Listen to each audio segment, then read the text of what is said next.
Well, thank you both for joining me. Obviously, it's been a pretty good year for both teams here at Marquette. But I'm interested, as the hometown kids, your paths to this school were a little bit different. You both had outstanding high school careers, but just kind of chose different ways to get here.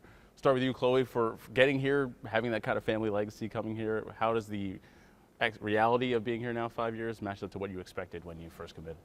Yeah, like you said, 5 years ago is kind of crazy to me just to think about how long I've been here. But the expectations have, they've met a long time ago and still are exceeding. And it's incredible to see how when I committed, like what I was thinking was just like this family school, playing with my dad's number, get some wins and play at a top 10 team my freshman year. But now just with Coach Duffy, the expectations have just, blown through the roof. It's just been incredible. I think the relationships I've built, the experiences, what she's taught me, the coaches, the teammates, I could go on and on about this. And for you, David, the way kind of life turns, a left turn for you, coach moves from Texas to here to Marquette and Shaka Smart, and you decided to go with him. So just what was that expectation like versus now the reality of being here now for 2 years? So like you said, expecting to play, in Texas and coming back home, it was awesome for me, for my parents as well.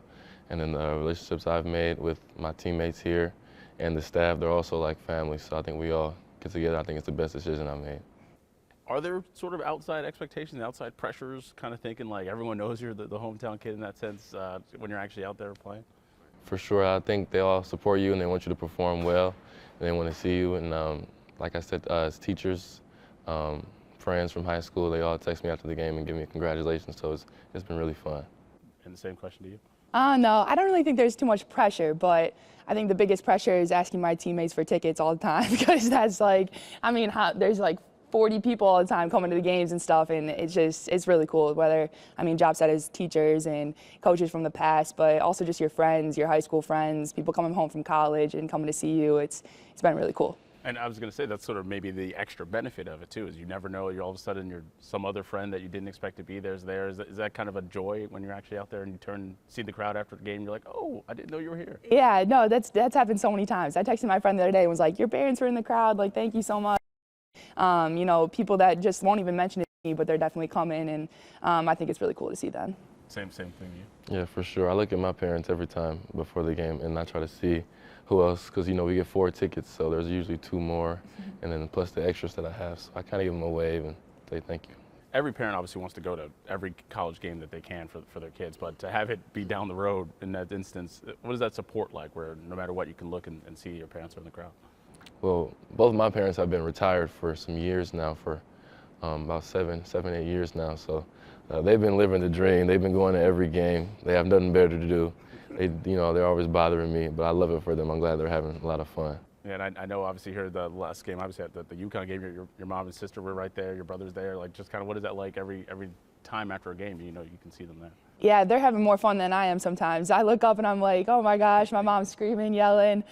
She loves this, and I think like they've been, waiting for me to go through Marquette and stuff for a long time. So the fact that they get to experience it is awesome. But just to see them in the crowd is obviously an extra little energy boost. And I think going and hugging them after the games is probably the best feeling. So. And for you, family being a different sort of meaning when it comes to Marquette. Obviously, you're wearing your dad's number. Your brother wore that number as well when he played here.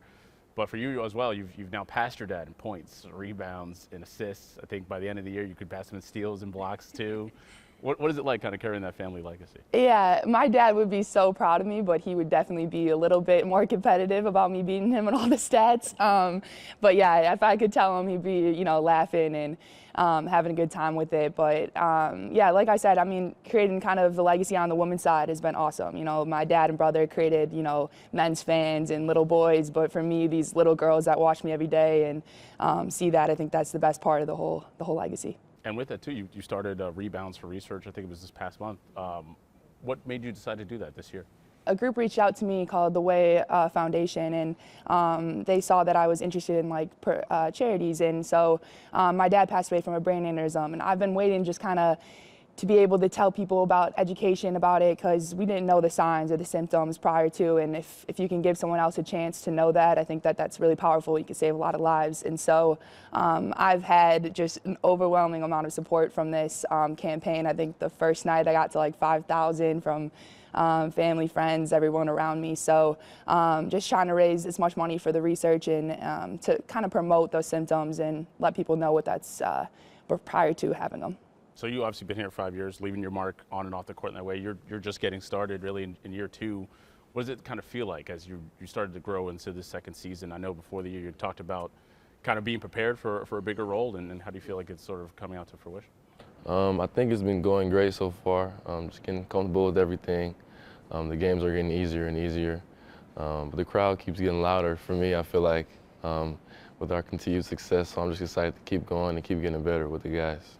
Coach Smart had said before the year that at one point you could be a player who could lead the Big East in scoring. We've sort of seen some marks of that. You had 6 threes at one point earlier in the season. You had 8 threes against Paul. When you hear Coach say something like that, have that kind of confidence in your abilities, what does that sort of mean to you? It means everything to me. For being confident is kind of the biggest things in sports, and especially in college basketball. So especially being a shooter, you gotta have confidence. You gotta be confident in yourself and your abilities. You're obviously being the local kids. The entire team was pretty much new last year. Was everyone just like, where do I go, Jop? Where do I go? Where do I go? Yeah, oh yeah. I got the whole team hooked up on the barber, so we all go to the same barber, and they were really thankful for that. Thanksgiving, Christmas, Super Bowl, that's at my house, and we always have a great time there. And my mom loves cooking for everybody, so it's been great. When you think about like, all right, I got to bring my teammates to this place, is there a spot that you're like, they have to go to this location?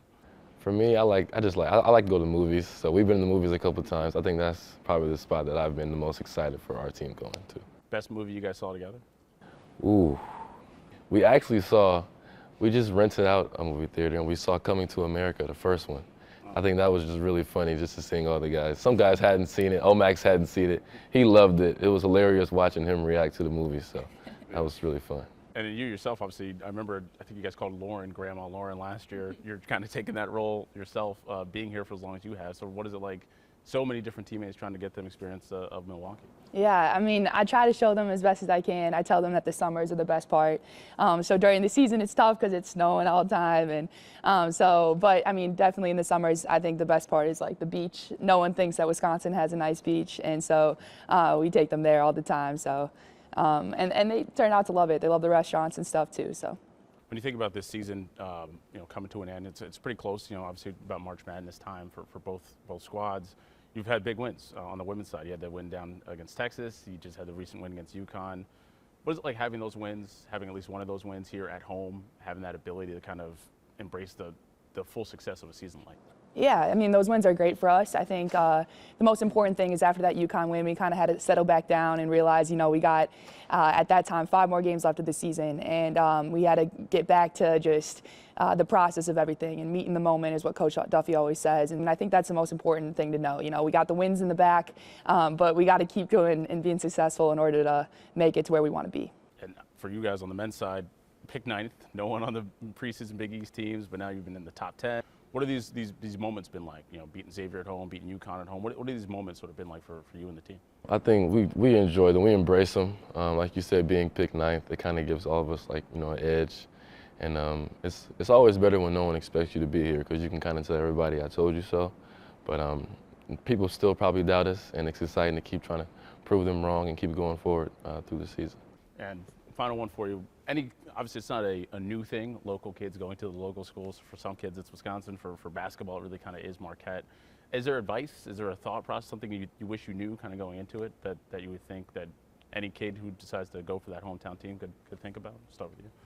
I don't know. I think it's amazing the fact that I get to just see my family all the time in the crowd. I think that's the biggest thing. I know people's families take the trips to go see them and stuff like that, but the fact that they can drive 15, 20 minutes to come see me is incredible. And like I said, those hugs after the game is probably the best feeling. So if you have the chance to, stay there and play for your hometown, I think it's an incredible feeling. Same question to you. What sort of things do you think about that maybe you wish you knew before you started? I would say embrace the moment, try to live in the moment, live in the now, and just appreciate everything that you have going for you. Like she said, your family can come here, they're right around the corner, and you get to see them smile, see them happy. So I think the thing for me is just being appreciative of everything I've got and then just giving them all. Awesome. Thank you both for taking the time joining me. Good luck the rest of the season. Thank you. Thank you. Thank you.